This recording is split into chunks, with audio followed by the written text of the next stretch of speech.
Hey, I'm Matthew. Let's talk about the biggest lie, the biggest delusion in business over the past 50 years. I think you know what it is. It's customer service, right?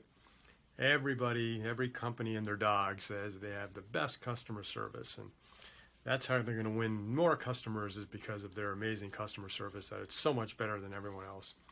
But as a consumer yourself, as a customer yourself, you know that most businesses fail in the customer service measurement in all sorts of ways. Now, I've run a number of businesses. I've had millions of customers around the world, and I've learned some things about customer service over the years. And I tend to think, and I don't think I'm delusional about this, but I tend to think we offer some really good customer service. But and I know this because our customers tell us this, unsolicited, no surveys, nothing. They just come out and tell us this. So that's one way to get some estimate in terms of how well you're doing. But anyway, here's some tips that I've learned. So the number one thing you have to do to make sure that customers are happy is you have to hear them. So customers want to know that they're heard, right? They have an issue, question. The first thing they want to know is, have I been heard? I want to be heard. And so the way you do this as a company is you respond quickly, even if your response doesn't have an answer for them yet. That's very important. Because I run into companies and people who think that, well, I can't respond to the customer until I have a solution for them. But that's not the right way to do it. The customer, first and foremost, wants to know that they're heard. Because in this world, particularly today, and the world is growing, there's so much noise, you never really know if you're being heard. So the first thing you need to do is just let the customer know, hey, we've heard you. We acknowledge that you've had an issue or you have a question, and we're working on it. And there's automated ways you can do it. There's manual ways you can do it. But that's the first thing, is just let the customer know that they're heard. Before I move on to the second thing, I do want to bring up one other point, is that some companies feel like, they kind of have to apologize for everything. And you'll see this, I've noticed this in some customer service, where you get these ridiculously long apologies, and you can tell they're not genuine in any way. They're just kind of canned apologies. Before they've even done anything for you, they're, these crazy apologies. Anyway, forget about that.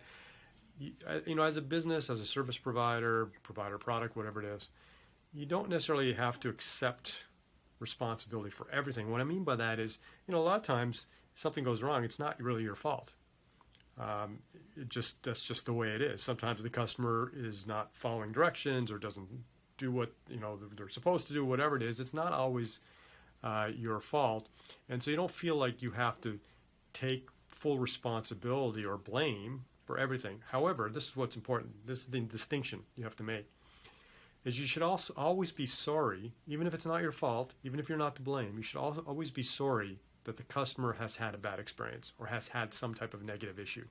That you can 100% always be sorry for. Of course, hoping you're genuine about this. I know I am. I know, if a customer has done something that they weren't supposed to do, and they've had a negative experience that's not my fault or my team's fault or my product's fault, I still feel sorry that they have had a negative experience. I absolutely do not want anyone to have a negative experience. So I think it's perfectly okay and advisable to express that you feel sorry that that the customer has had this experience, but you don't necessarily have to accept blame. And I know a lot of times people worry about blame because there's legal liability associated with that too. So what you have to do and consider is, look, just say you're sorry that the customer has had a bad experience, and you could leave it at that. Now, of course, if it is your fault, if it is your product's fault, you may at some point have to absolutely accept blame, and that may be the right thing to do.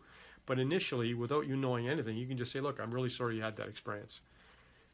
That's all it takes. So we said step one, first and most important thing is make sure the customer has been heard. So then the next thing is the customer wants to know, now that they've been heard, that somebody is making a genuine effort to solve their problem. Making a real, genuine effort to solve their problem. Now, sometimes it may be that you can't solve the customer's problem. So a lot of my business is complex software, and I've been doing it for 25 years. In the days where computers, you never quite knew if they were going to actually run the software properly or not. And, that even exists today because there's so many different devices. And what I found over the years is on the very rare occasions where my software would not work on the customer's device. Maybe they had a really old computer or something that was just really unusual about the computer. Maybe even had a virus on it. We don't know about it. On those rare occasions where we could not solve the customer's problem, we were still okay with the customer. The customer was still happy with us because we made an effort. They could see that we made a genuine effort to try everything that we could to solve the customer's problem. And I think that's where a lot of companies fall down, is they don't truly make that genuine effort, and the customer can feel it. They can know it. And sometimes maybe you're making the genuine effort, but you're not communicating well to the customer to let them, inform them and help them understand what you've been trying to do to solve the problem. But I have learned that over the years, is as long as you make a genuine effort to solve the problem, in most cases, even if you can't solve the problem, the customer won't be unhappy with you. In some cases, will still be very happy with you. The third thing to consider is no stupid rules. This one's easy, right? No stupid rules. Easy said, not always easily done. What's a stupid rule? Well, the best place to look at that is, airlines, cell phone companies. They often have stupid rules. Look at airlines. It's gotten better over the years with discount airlines kind of applying pressure on the more ingrained airlines, but they sell the same seat 5 different ways, right? And they use all this cryptic code and language, and you may want to change something, and you're at the airport with your ticket, and somebody looks at your ticket and said, "Oh, well, this is an AXY code, and with an AXY code, you can't change on Tuesdays and Thursdays. You can only do it on Wednesday." All this ridiculous terms and conditions that are really just designed to make their pricing complex so they can extract more money out of different options, and it just ends up creating stupid rules. That's the best way to describe them, stupid rules. Don't have stupid rules. If you want happy customers, don't have stupid rules. That's not very hard, is it? So that's that's the other thing. And here's my final tip here, and here's what it all comes down to. If you want to have great customer service, particularly when customers have issues, because everybody's customer service is great when everything goes well. It's when things go wrong that you truly get to know the customer service of the business. And in fact, if you look at a personal relationship with the people, it's when things go wrong that you really get to understand somebody's character as well and their integrity as a human.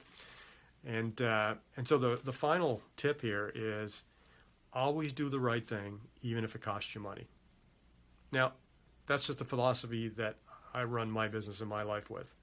I'll always do the right thing, even if it costs me money.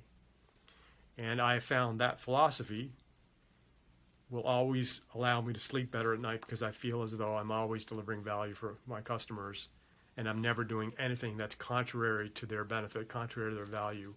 And certainly, I've lost a lot of money adhering to that. Now, maybe the other way to look at it is maybe I've made money because I've had so many satisfied customers that word of mouth has generated more business for me. That's the way I prefer to think about it. But whether that's true or not, that's the philosophy that I live with, is always do the right thing, even if it costs you money. And I will suggest to you that if you want to follow that same philosophy, it will serve you well in terms of your integrity and character and being able to sleep at night, and hopefully even help your bottom line. Anyway, that's some tips on customer service. I'm Mathew Georghiou. Thanks for listening.